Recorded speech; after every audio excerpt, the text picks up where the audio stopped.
안녕하십니까. 영상을 시청하시는 모든 분들, 오늘도 의미 있는 하루 보내길 바랍니다.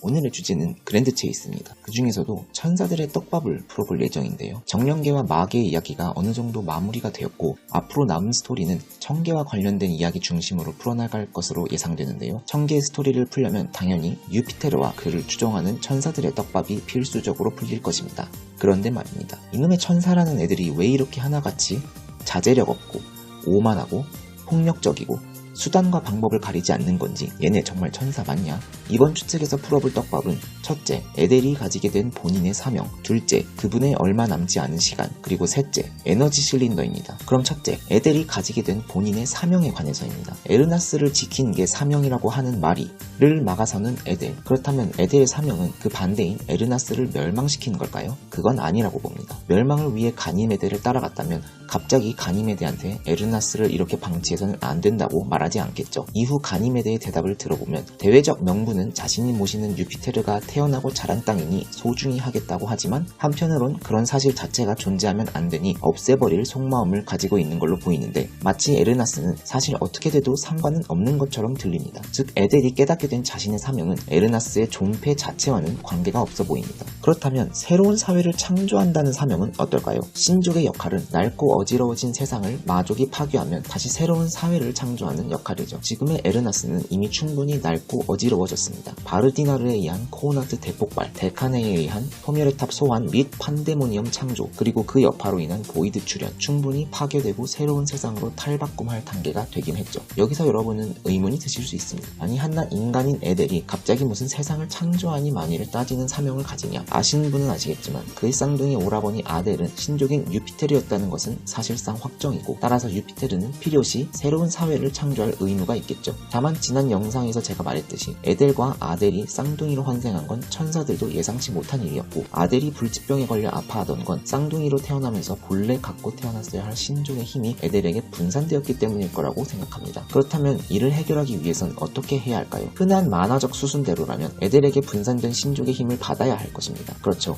아델은 에르나스가 낡고 어지러워졌으니 다시 새로운 세상을 창조할 의무가 있는데 마족의 침범을 막기 위한 여신의 가호가 아직 에르나스에 있고 신족으로서의 창조의 힘은 에델이라는 쌍둥이 동생의 존재 때문에 발휘가 안 되는 상황일 거라는 거죠. 즉 에델이 자신의 사명을 이룬다는 것은 천사가 에르나스에 있는 여신의 가호를 회수하도록 돕고 자기 발로 천사들을 따라 천계로 가서 유피테르를 만나 그에게 본래의 힘을 돌려주는 거겠죠. 그리고 그게 일어날 경우 만화의 클리셰대로라면 에델은 희생되거나 카엘처럼 드러눕는 신세가 될 가능성이 높습니다. 특히 명령은 절대적이고 대의를 위해선 얼마든지 자신을 희생할 수 있다고 생각하는 군인 출신 에델은 더욱 그런 상황을 받아들일 가능성이 높습니다. 지난 월드 12 마지막에서 에델은 분명히 오라버니를 잠깐 만났음에도 그때 바로 힘을 돌려주지 않은 것도 본인이 사명을 챙기는 순간 자신의 동료가 있는 이 에르나스가 여신의 가호가 회수되면서 위기에 빠지게 되기 때문에 망설였던 거죠. 이렇게 생각하면 에델이 오라버니 아델의 사명을 위해 천사와 함께 떠나는 와중에 에르나스를 방치하지 말아달라고 한 것도 에르나스를 멸망시키지 않는 대신 에르나스를 지키고 있던 여신의 가호만을 쏙 빼가는 가니메데의 행동도 어느 정도 이해가 되는 것 같습니다. 물론 가니메데는 그대로 둘 생각은 없어 보이지만 말이죠. 두 번째, 가니메데는 에델에게 그분의 얼마 남지 않은 시간을 위해 서둘러 달라고 말합니다. 무슨 시간일까요? 불완전한 환생이라 힘을 다시 잃을 수 있어서일까요? 아니면 어렵게 설득한 의회가 다시 마음을 바꿀까봐? 저는 개인적으로 다른 신이 더 나와서 빌런 역을 맡을 것 같습니다. 마치 마계에서는 헤이타로스가 주적이었지만 베이가스와 넬리아도 적이었던 것처럼 말이죠. 예를 들면 가니메데가 말한 유능한 케루빈? 즉 에델을 중심으로 유피테르와의 갈등도 있겠지만 주적은 별개로 있을 거라는 거죠. 그리고 그 얼마 남지 않은 시간이란 어떠한 이유로 유피테르의 환생을 또는 유피테르의 환생이 신행세 부리는 걸 인정하지 않는 동료 신족으로 인해 그가 위험에 빠질 수 있으니 얼른 에델이 유피테르에게 가야 한다는 의미이지 않을까 생각합니다. 그래야 더 재밌을 것 같고요. 의회 설득을 어렵게 했다는 것도 단순히 의회가 일을 안 해서가 아니라 그만큼 유피테르가 아직 신계에서의 입지가 크지 않다는 거라고 생각합니다. 누구도 믿지 않고 지상 최대의 눈에까지인 라피스를 통해 환생한 신인 만큼 당연한 과정이겠죠. 세 번째, 에너지 실린더. 월드 13에서 I는 에너지 실린더는 1000개의 기술이지만 1000개의 데이터베이스에서는 조회되지 않는다고 했습니다. 저는 이걸 보고 바로 라피스가 떠올랐습니다. 라피스와 칼리스토의 인연 스토리를 보면 라피스는 1000개의 보물을 훔쳤기 때문에 1000개에서 쫓겨났고 더 이상 입장할 수 없는 벌이 내려졌다고 합니다. 만약 라피스가 훔친 게 에너지 실린더고 그래서 조회가 안 됐던 거라면 연결이 자연스러워지는 부분이 있습니다. 먼저 에너지 실린더란 에너지를 흡수하는 성질 성질을 가지고 있습니다. 드워프 탈린이 사용할 때에는 썬더 해머의 에너지가 들어온다고 했고, 작세는 동족 데모스들의 마기를 추출할 때 사용했습니다. 즉 성질과 상관없이 에너지라면 흡수가 가능한 것으로 보이죠. 아시는 분들은 아시겠지만 전 지난 영상에서 에델의 쌍둥이 오빠 아델을 신족 유피테르로 각성시킨 장본인이 라피스라고 추측했고, 사실상 확실시되고 있습니다. 하지만 그 방법에 대해서는 제대로 나온 게 없는데, 만약 에너지 실린더에 신족의 힘, 즉 신성력을 담았다가 다시 강제로 아델에게 주입했던 거라면 어떨까요? 라피스와 린의 인연 스토리를 보면 라피스는 마음만 먹으면 린도 전생인 아그네시아 여신으로 돌려줄 수 있는 듯한 뉘앙스를 풍깁니다. 상당히 가능성이 있는 얘기죠. 저의 떡밥풀이를 정리하자면 라피스는 1000개의 보물 중 하나인 에너지 실린더를 훔쳤고, 거기에 신성력을 담아 에델의 쌍둥이 오빠 아델에게 주입했습니다. 그리하여 아델은 신족으로서의 능력을 각성하였고, 낡고 어지러워진 에르나스를 대신하여 새로운 세상을 창조할 의무가 있었으나 예상치 못한 쌍둥이로 환생하는 바람에 일부 신성력이 여전히 에델에게 있었기에 에델을 데리고 와야 할 필요가 있었습니다. 그 과정에서 가니메데는 방해꾼이 될 헤이타로스를 없애기 위해 움직이기도 했고, 에르나스를 지키려고 하는 마리도 방해가 되지만 에델의 부탁으로 인해 건드리지 않기로 합니다. 하지만 완전하지 않는 유피테르는 신변의 위험이 있어 에델과의 만남이 빨리 필요했고, 에델은 고민 끝에 에르나스를 지키고자 하는 동료들과 뜻을 달리하여 천사를 따라갔습니다. 이 정도로 요약할 수 있겠습니다.